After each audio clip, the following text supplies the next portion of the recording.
Thank you so much. This is really a fantastic forum because you're covering really all the things that I would like to be talking about when I see my patients, but don't have time because we're focusing in on a specific problem when you come in for the eye exam. But hopefully at this point now you've realized the importance of nutrition, of early diagnosis, and a little bit of understanding about the types of macular degeneration, the wet and the dry. And from that foundation, we will build and talk a little bit about some of the emerging technologies, and I mean technologies in a very broad sense of the word, which would be pharmaceutical interventions as well as some of the other things that we have that are more high-tech in a different way. So within the emerging technologies, we have 4 agents that are currently available to us that can be injected into the eye for wet macular degeneration. A question that's often asked is one of these better than the other, doctor? Which one should we use? And there are many factors that go into the decision, but I think that the reason that we have 4 available to us is that they all work pretty well. None of them works perfectly. And so we're in the process of developing more of these treatments, and this is really where a lot of the new technology is in what can we inject into the eye, and why do we want to do it in the eye? Because the medication gets there very quickly, and remember, macular degeneration, the wet form, it happens quickly. It happens over a period, as you so nicely described, it can happen imperceptibly.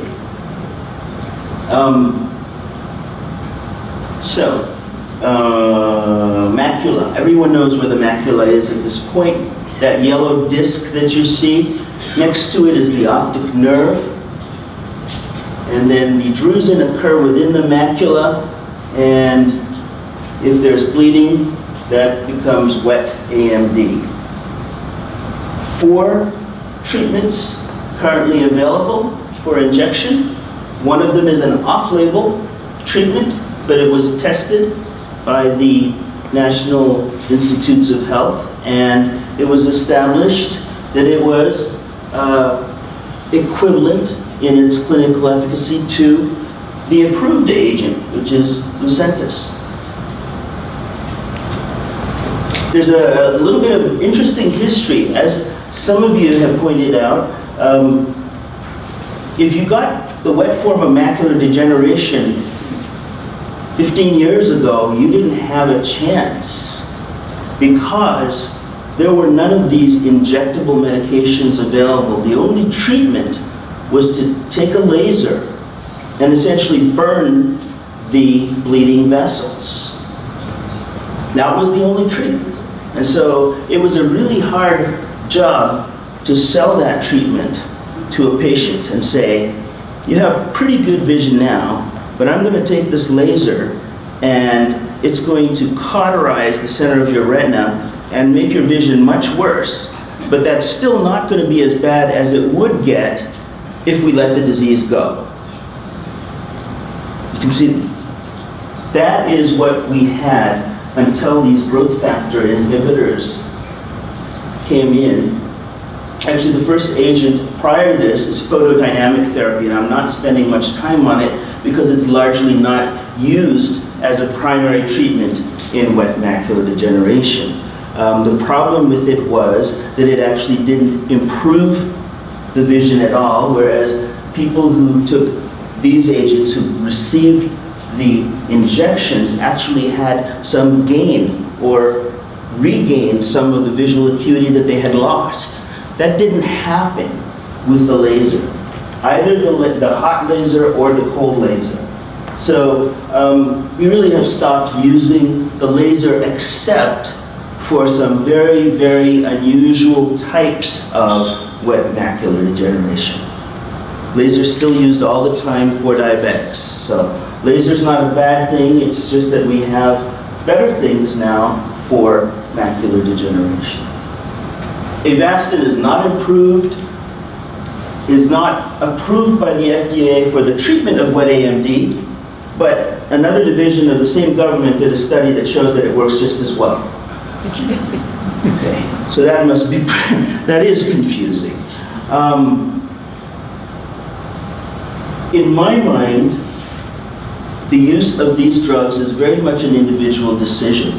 I consider the data that exists out there to be very valuable in guiding the treatment. And what it says is that they are none of them is superior to another. What are these agents actually doing? You get this injection in your eye, and what they are targeting is a molecule called VEGF. It's a growth factor, considered a little hormone that causes new blood vessels to grow. All of these injections block that growth factor. So right now, all of the drugs under development, all the drugs that are available are VEGF inhibitors. That's going to change next year. There's going to be some other inhibitors that's really exciting. But suffice it to say that the wet form of macular degeneration relies on new blood vessels growing and being triggered by something. And that something is typically an irritation. In older people, in the age-related form of macular degeneration, that irritation is from buildup of metabolites, metabolic waste products. In younger patients, in patients who have had a trauma or a scar in the eye, or a younger patient who has an atypical form of macular degeneration, the new blood vessels grow because they're irritated. The membrane is irritated in the eye, and it has the same appearance as the age-related wet macular degeneration.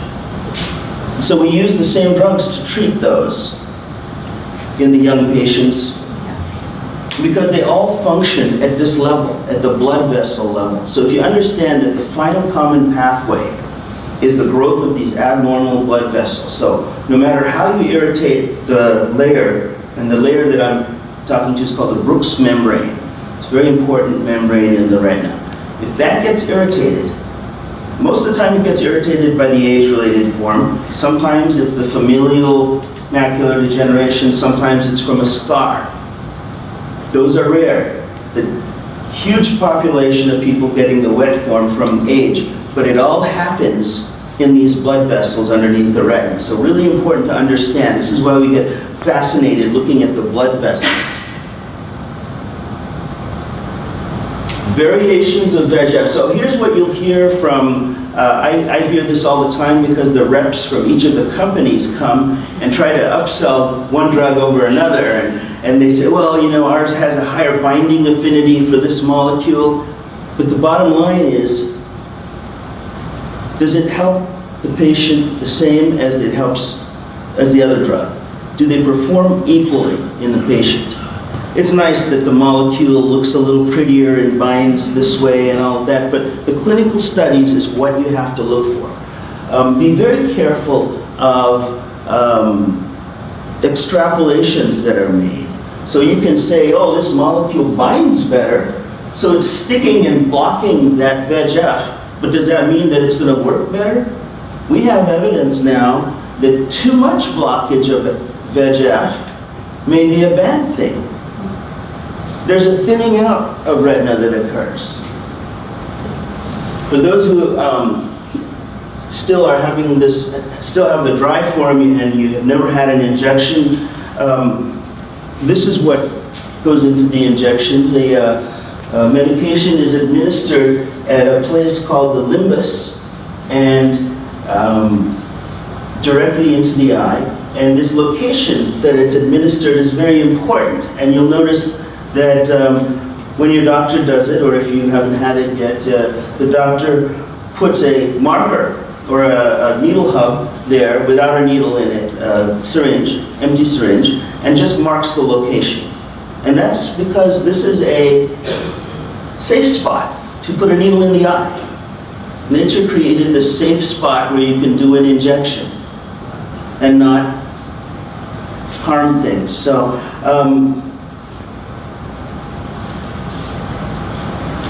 question about the injection. I know there's a slide in here about, does the injection hurt? Some people in this room can answer the question.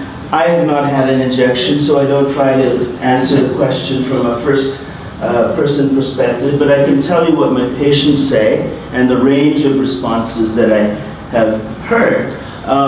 Many of them, the first response is, "Are you done yet?" Okay, which is a good sign. So I don't tell them they're not going to feel a thing. I tell you it's an injection like anywhere in your body, and it's going to smart for a second. Okay, and hopefully you won't feel much. We do numb it with lidocaine on the surface, and usually it is much less of an event than the patient feels it.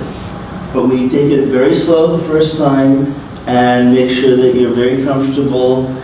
And really, it's not something to be feared, especially when you realize that this could be the difference between losing your central vision and keeping it.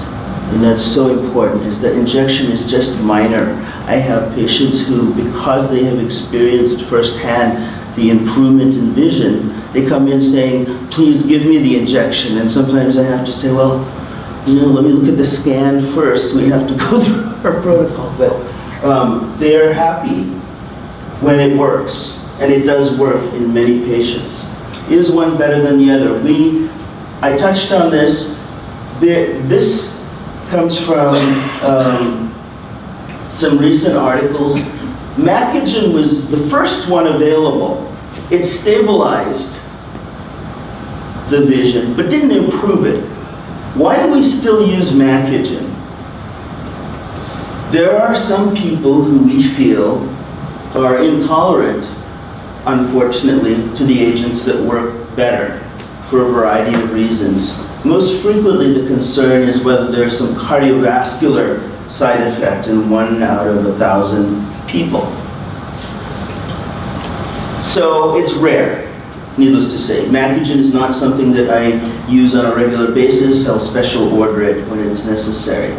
Avastin and Lucentis are fantastic drugs, as is Eylea, but just to show you the curves, these dose response curves show the change in visual acuity score, and we're looking for a leveling.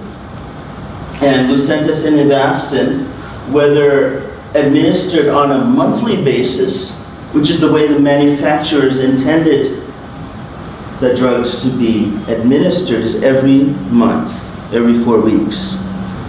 It's not something that most patients like to hear, and it's not something that is an automatic either. It depends on the situation.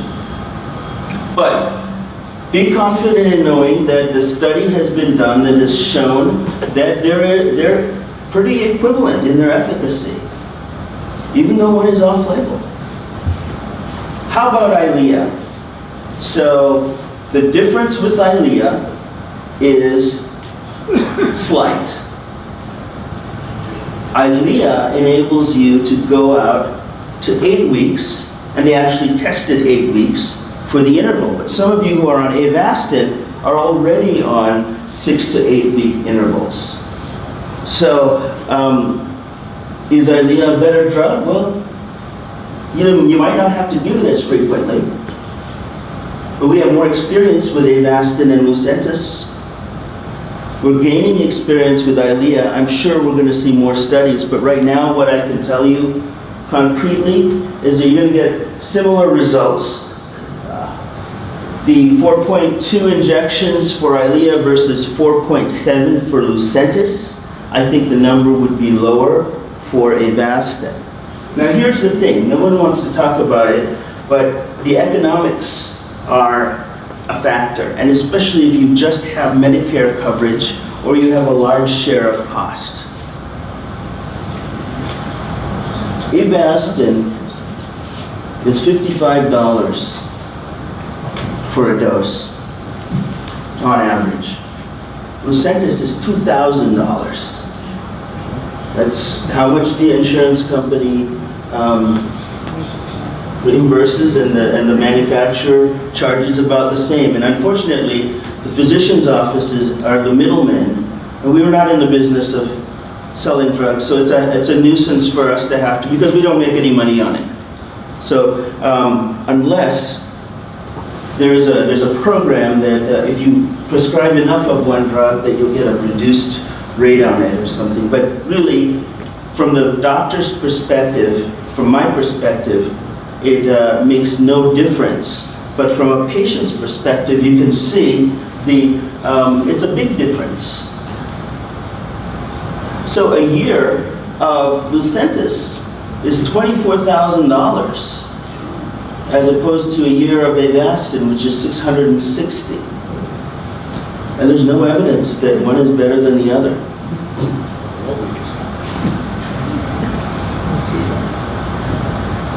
We talked about injections. How many do I need is the big question. So every few weeks a different study comes out and says, oh, well, you can go every other week or every other month, and then there's different protocols. But the most popular are the treat and extend protocol, in which you try to increase the treatment-free interval. So you give an injection, you give another injection in a month, and then one more each month afterwards, and then after that you try to reduce the frequency of injections.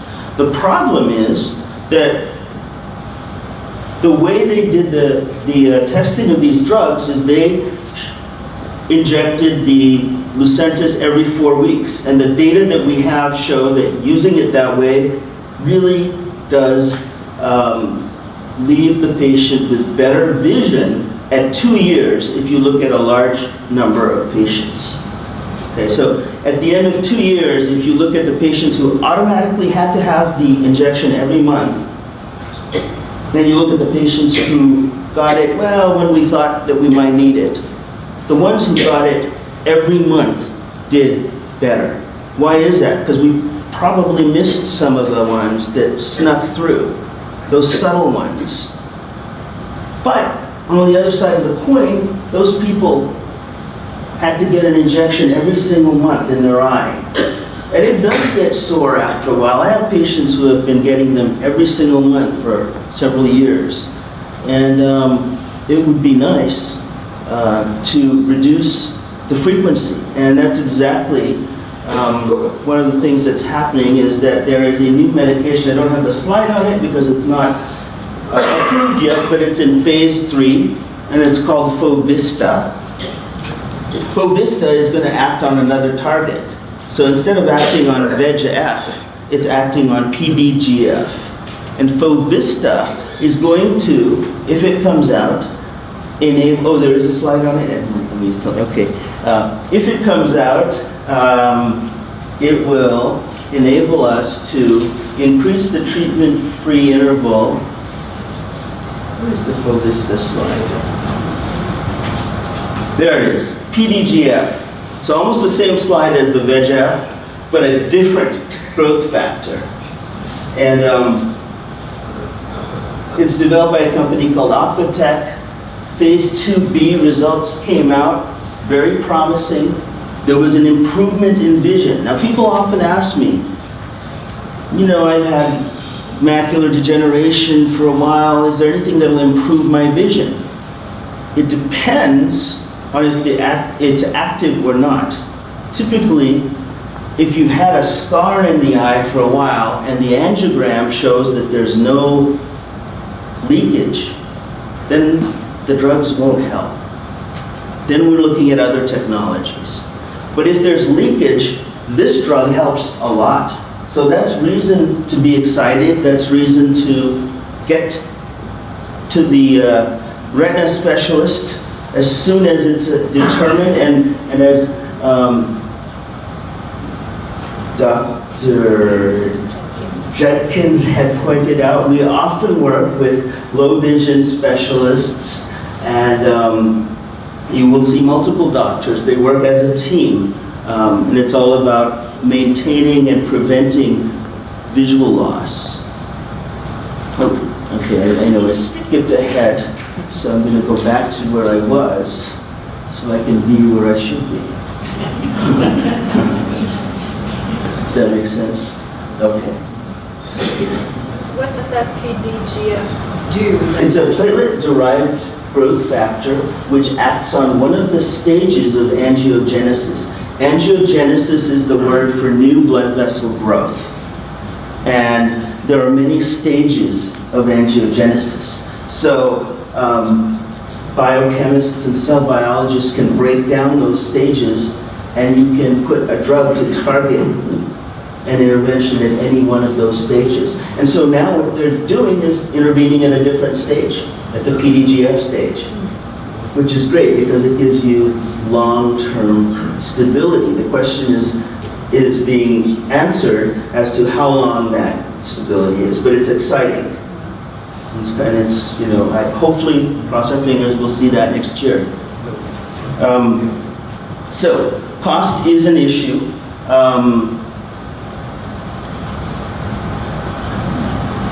Dry AMD. This is the one that's really frustrating because there's no good treatment. And the company that was working on a treatment ran out of money and nobody wanted to take over, so they're dead in the water. And they were developing a medication that would be taken by dry AMD patients that would prevent the progression of it. I thought it was really exciting. It's called fenretinide. It's not going anywhere right now. It could be because it really doesn't do anything, but the testing was never completed. So what can we do? AREDS. We have to go by what we know. The AREDS protocol has been changed, and the formulations that you get are likely to change now. So what happened is the pharmaceutical industry jumped the gun a little bit. The first AREDS study that came out, prior to that, there was no supplement. And the minute the study results came out and proved that there was benefit, the 28% reduction in conversion from dry to wet, because it showed that the AREDS study was very, very disappointing in the second phase, I think. And replacing the beta-carotene with lutein and zeaxanthine makes sense from a clinical standpoint, so I think we might see that. And the problem with keeping beta-carotene out there is that a lot of consumers will pick up the bottle, even with a history of smoking, and maybe not necessarily, and it's fine print on those bottles because I've looked at them. So it's really hard, and you'll see, like any smart marketing people, they have stratified their product line and have 20 different versions. And it makes it confusing because that's all in flux. So I try to put a little bit of information on, we have a blog and we put something on the aspirin results, but really there is more work to be done. No benefit from fish oil. Isn't that disappointing? All that fish oil we were eating, but that's just for the eyes, not the other tissue. So do I still take a fish oil capsule? If I remember, yes. Yes, I do. Lutein and zeaxanthine together appear to be safe and effective alternative to beta-carotene. I think that's a really important point. And I think something that surprised all of us was the increase in cancer that you get with this. So the ARED study really showed for the first time in medicine several things. It showed that additional supplementation helps for a medical condition. Okay, this is different from having a nutritional deficiency. And secondly, it showed that a supplement can trigger cancer.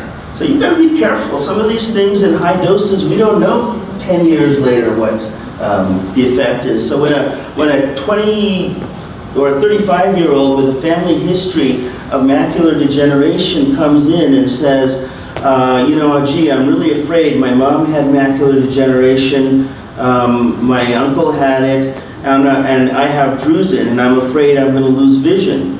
You need to have the degree of drusen looked at, because do you need to be, for the next 40 years, on high-dose supplementation of some of these things, or not? The downside is that you may end up triggering cancers. Cancer likes to grow on nutrients. That's probably a far oversimplified explanation for why it happens. But the point is that something that you can, just because you can buy it in a health food store over the counter, does not mean that it is harmless, and especially in high doses. Implantable telescopes. So Dr. Jenkins had referred a little bit to eccentric vision. And we use the microperimeter all the time to tell whether a patient is using eccentric vision. A patient who has a damaged central macula but has an intact peripheral retina might be a candidate for the implantable telescope, which has now been approved. The reason that I say might is because the requirements are that you have never had a cataract surgery in that eye, because the telescope needs to be put in that same bag that holds the IOL. So if you already have an IOL there, you can't put another one there. Okay, so that excludes a lot of people. The visual criteria are also, you need to be having pretty low vision.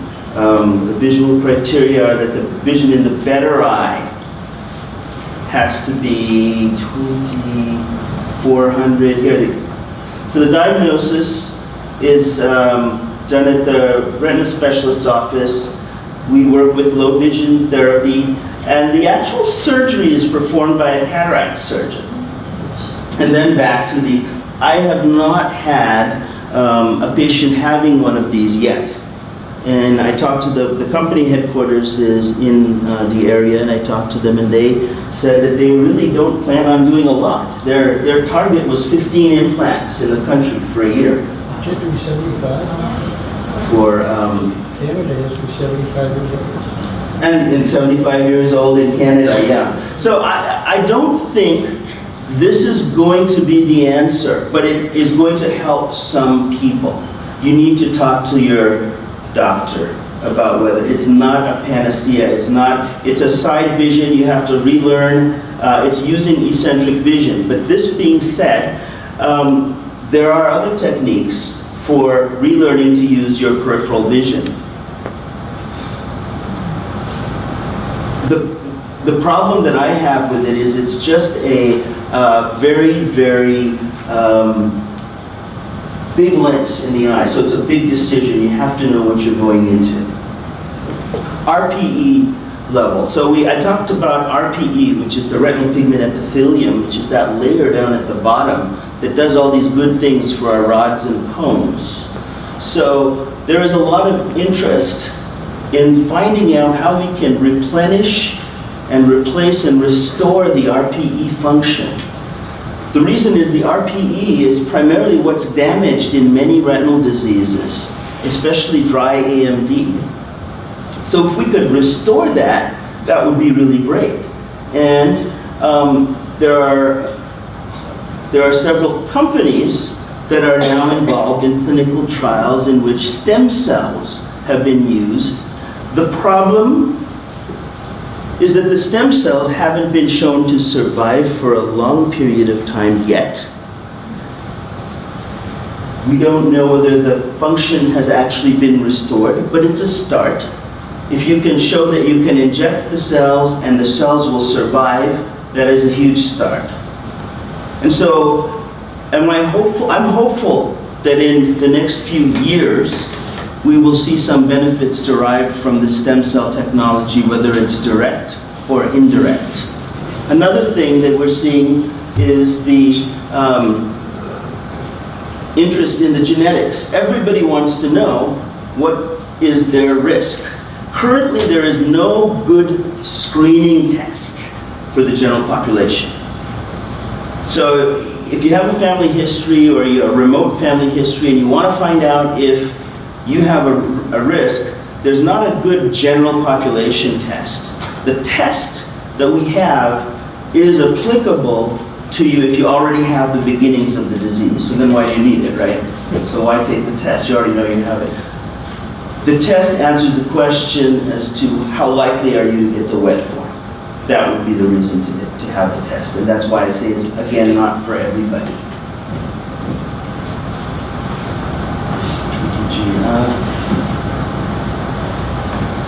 Okay. I think that's about all I have to say in terms of emerging technologies. Are there any questions? Can I take questions there? Yeah.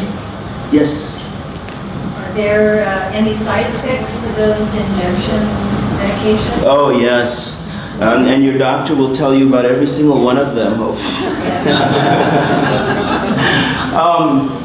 So the question was, are there side effects? So there are side effects. There are common and uncommon side effects. So the common side effect is that it hurts. Sometimes you get a little red spot or a little hemorrhage. Those are common side effects. Sometimes a little achiness. Those are common. Uncommon and potentially harmful side effects are if a retinal detachment occurs. Remember how we talked about the safe zone to inject? So sometimes, even if you're in the safe zone, because things get stirred up inside of the eye, a retinal detachment happens. We know that's possible. Is it likely? So the question we have to ask is the benefit of the injection, does it outweigh the risk of giving it to you? And that's why I'm not a believer in automatic every month injections. There are people who are, and you'll find different retina specialists have different protocols. But I think that there are side effects. There are some very rare cardiovascular side effects that were surmised from the Lucentis work.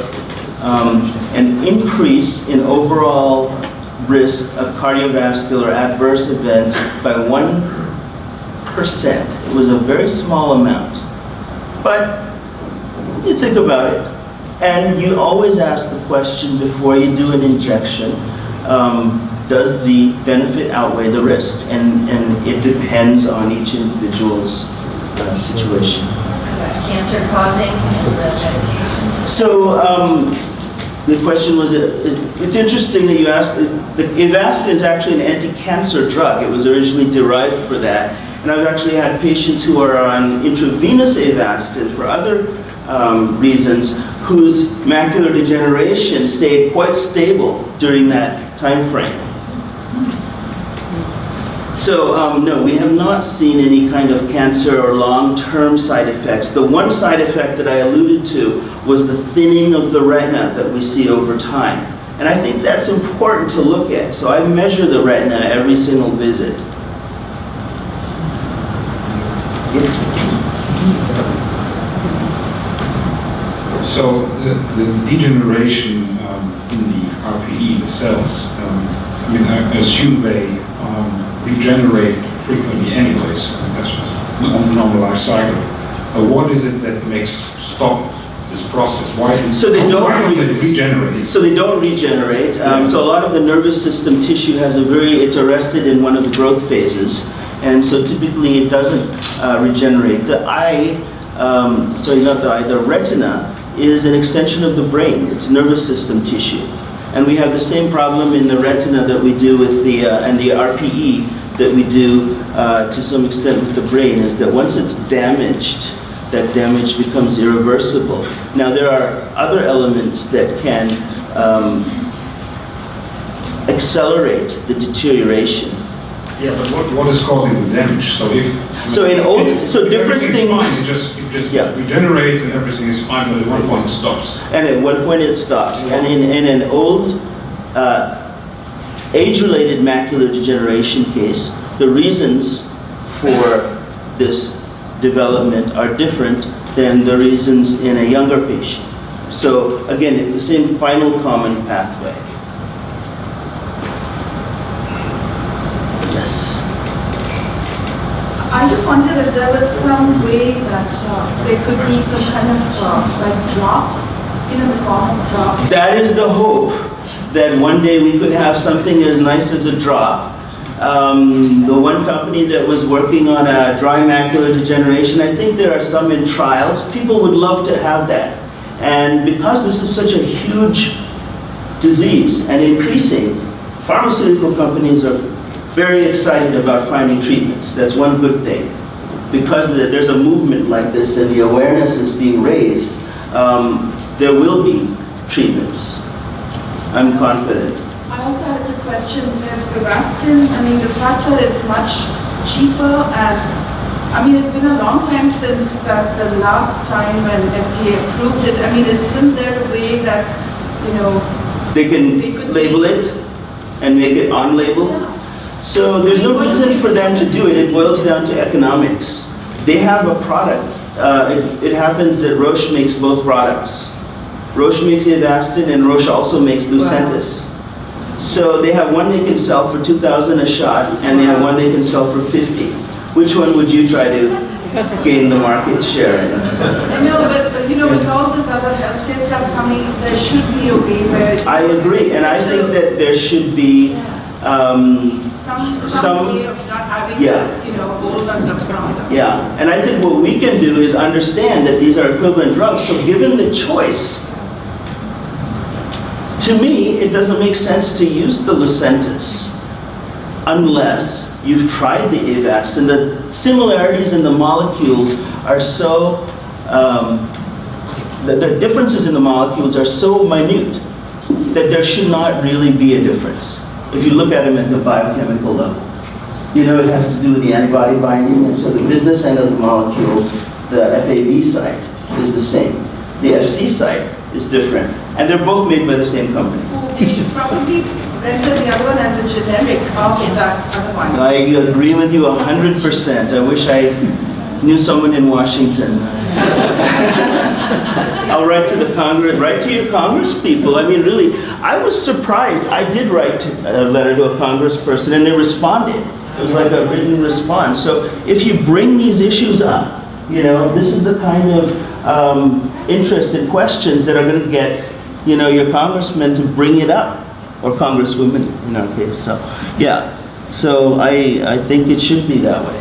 Any other? I'm happy to take questions after. Yeah. If you could comment on the treatment that the Europeans have of some very sophisticated radiation. Yeah. So radiation, there was a trial going on here also. And what they did is developed different ways of delivering radiation to those new blood vessels. New blood vessels, new growth. It's very similar in a way to cancer. It's not cancer. I don't want anyone to leave here thinking that it's the same as cancer. But you can use radiation to treat those new blood vessels. And unfortunately, the study that was carried out in the US and Mexico did not show any benefit. And it was a very nice study. They called it, it was called the Cabernet study, and it had a very nice name. And you did surgery, you put a radioactive isotope in front of the retina, and you waved it in front of there, and you hoped that it delivered enough anti-metabolic effect that it would suspend growth of the vessels. And it didn't work. We were hoping that it would, kind of. It would have certainly meant that we would treat the macular degeneration much differently than giving injections. But I think on a long-term basis, it's unfortunate that we're not getting more work and more interest in the dry form. So I'd like to see that, because out of treatments for the dry form, by reducing the dry form, you'll reduce the wet form also in the long term. So I'm happy to take additional questions afterwards. I don't know how our time is.